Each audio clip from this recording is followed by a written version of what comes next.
মেয়েটি দীর্ঘ সময় ধরে ট্রেনের জন্য অপেক্ষা করছে, কিন্তু ট্রেন এখনো আসছে না। এরই ফাঁকে একজন ভদ্রলোক তাকে ফলো করে ডানে বামে তাকিয়ে তার কাছে গিয়ে তার সাথে কথা বলল এবং পরবর্তীতে যা ঘটেছে দেখুন আপনারা নিজ চোখে। এ আপু, কই যাবেন?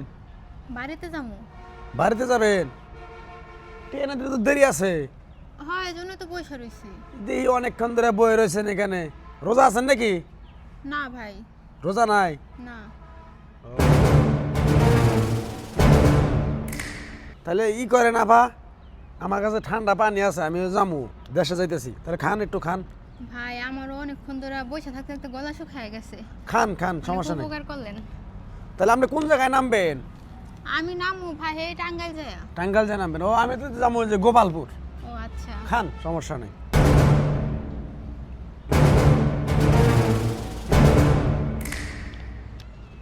নেন ভাই। ঠিক আছে। গার্মেন্টসে ডিউটি করেন নাকি? ও, হ্যাঁ। বুঝছি। মাথাটা ঘুরতেছে।